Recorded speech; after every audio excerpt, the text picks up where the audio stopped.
Action.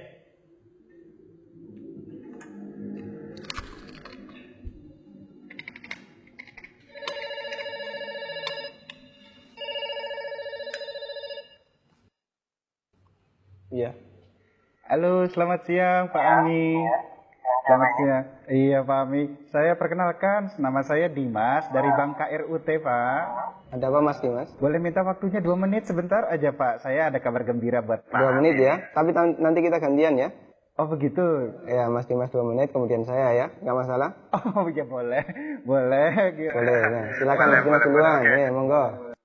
Begini Pak, ceritanya saya dari Bank KRUT ingin menawarkan Pak, karena ada produk kami terbaru dari Bank KRUT yaitu credit card platinum kami untuk Bapak. Karena kebetulan Bapak yang terpilih jadi calon nasabah kami.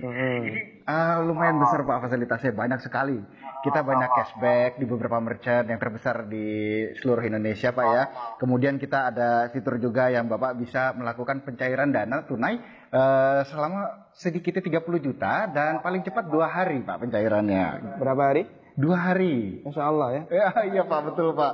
Dan ini pencairan ini langsung kita bantu secepatnya begitu Bapak ajukan gitu.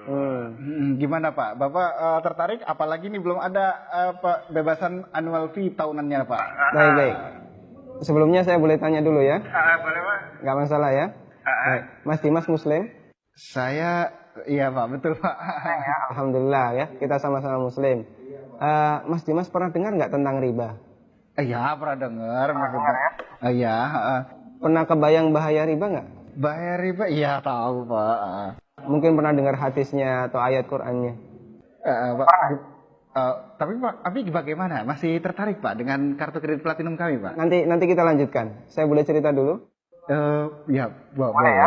Ya. Jadi gini Mas Dimas. Coba Mas Dimas bayangkan kalau ada orang yang berzina sama ibunya. Kira-kira respon masyarakat gimana? Semua orang sepakat jelek ya. Gimana? Maksudnya gimana Pak? Kalau misalnya ada orang yang berzina sama ibunya, semua orang akan menganggap dia melakukan perbuatan yang maksiat. Ya bejat itu Pak. Wah, bejat sekali ya. Bejat Pak. Baik, kita sama-sama sepakat untuk itu. Begini, Nabi SAW menyebut bahwasanya riba itu ada 73 pintu. Pintu yang paling ringan, kata Nabi SAW, dosa riba itu seperti berzina sama ibunya Mas.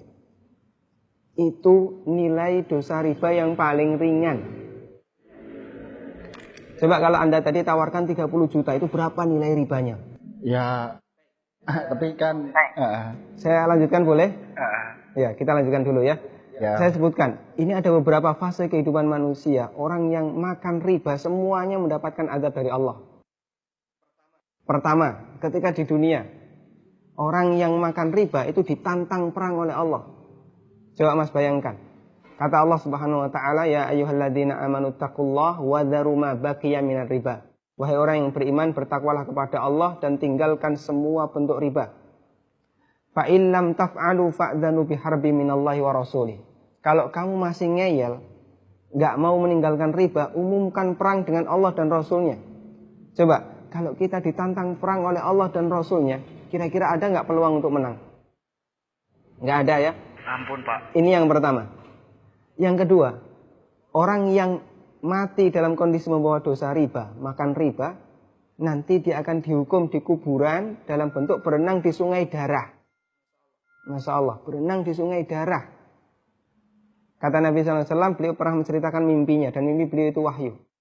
Nabi SAW pernah melihat ada orang yang berenang di sungai darah, kemudian di tepi sungai ada orang yang membawa batu. Setiap orang ini berenang menepi dilempari batu ke mulutnya, kemudian balik ke tengah. Ini yang kedua. Di alam kubur, dia mendapatkan azab berupa berenang di sungai darah. Yang ketiga. Masih ada yang ketiga Pak? Iya. Siap mendengar? Masih sanggup mendengarkan? Iya Pak. Iya, tapi saya lanjutkan ya. Iya Pak. Tapi ketika orang ini dibangkitkan oleh Allah dari alam kubur, dia dibangkitkan dalam kondisi sempoyongan, Mas. Allah Subhanahu wa taala bercerita, alladzina ya'kuluna riba la yaqumuna illa kama yaqumul ladzi yatakhabbathu syaitan minal mas. Orang yang makan riba, mereka akan dibangkitkan pada hari kiamat dalam kondisi sempoyongan seperti orang yang kerasukan. Iya, Pak. Artinya yang lain berjalan normal, dia sendiri sempoyongan. Menyakitkan. Kemudian yang keempat, tadi sebelum hisab ya, ketika dia dibangkitkan sebelum hisab, dia sudah disiksa. Yang keempat setelah dihisab, orang yang makan riba itu kan makan harta haram ya. Iya, Pak. Makan harta haram, kita sepakat itu. Kalau kemudian daging kita tumbuh dari sesuatu yang haram, berhak nggak dapat surga? Enggak, Pak. Layak nggak dapat surga? Enggak, Pak. Sementara tempat di akhirat cuma ada dua pilihan. Kalau nggak surga, Neraka, Pak. maka kata Nabi SAW, kullu lahmin nabata bin suhtin, setiap daging yang tumbuh dari sesuatu yang haram, kata beliau, annar aulabi. Iya, Pak. Neraka lebih layak dagingnya. Coba Mas Dimas bisa perhatikan, dalam 4 fase kehidupan orang yang makan riba itu semuanya sengsara. Ketika masih hidup di dunia dia ditantang perang oleh Allah. Ketika mati dia berenang di sungai darah. Iya, Pak. Ketika dibangkitkan dalam kondisi sempoyongan, setelah hisab dia ditempatkan di neraka. Iya, Pak. Masya Allah. Masih ada tawaran yang lain? Ampun, Pak. Masih dilanjutkan? Ampun, Pak. Mas Dimas bisa renungkan Iya, Pak. beberapa poin yang tadi saya sampaikan. Iya, Pak. Nanti kalau misalnya ada sesuatu yang belum jelas, tidak masalah, hubungi saya lagi. Iya, Pak. Kita akan lanjutkan diskusi tentang riba. Iya, Pak. Bisa? Bisa, Pak. Ya, terima kasih ya. Assalamualaikum. Waalaikumsalam.